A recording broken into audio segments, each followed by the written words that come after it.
Okay, here in this proof we need to prove parallel lines. So to prove parallel lines we need to get a pair of angles congruent. Well, let's first look to see, and I already labeled what was given, parallel lines with the arrows. Then angle N and angle P are congruent also. So right now all we have is a set of angles congruent. We need to get these two triangles somehow congruent so that I could then get the two angles congruent by CP/CTC to prove that they are parallel. What else can we get from the first given about NO parallel to MP? Well, I see that I could get a pair of alternate interior angles right here. So I could say angle NOM is congruent to angle PMO, and the reason being alternate interior angles theorem.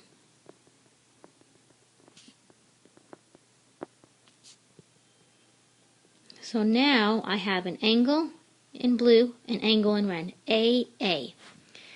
So right now, what else is a possibility? Angle side angle, or AAS is another possibility that we learned about proving triangles congruent. So if you notice, it is sharing this side right here in blue. So that is a side.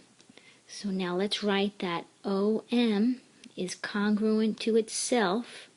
That's called the reflexive property.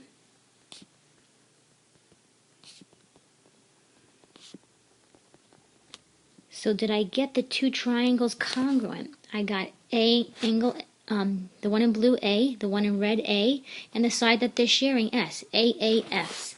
So I did. So now I could say triangle MNO is congruent to triangle OPM.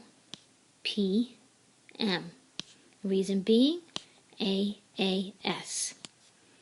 Now since I have that, now I could say that these two angles in the black right here are also congruent. Angle NMO is congruent to angle POM by corresponding parts of congruent triangles are congruent, CP/CTC. Now if you notice, these are alternate interior angles, so then that means that makes these two lines parallel. So the last step is going to say MN is parallel to OP. The reason being, if alternate interior angles are congruent,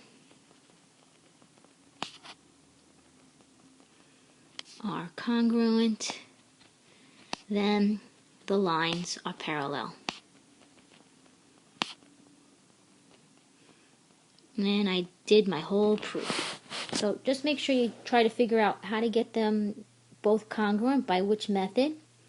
And then to get parallel, we needed a pair of alternate interior angles there.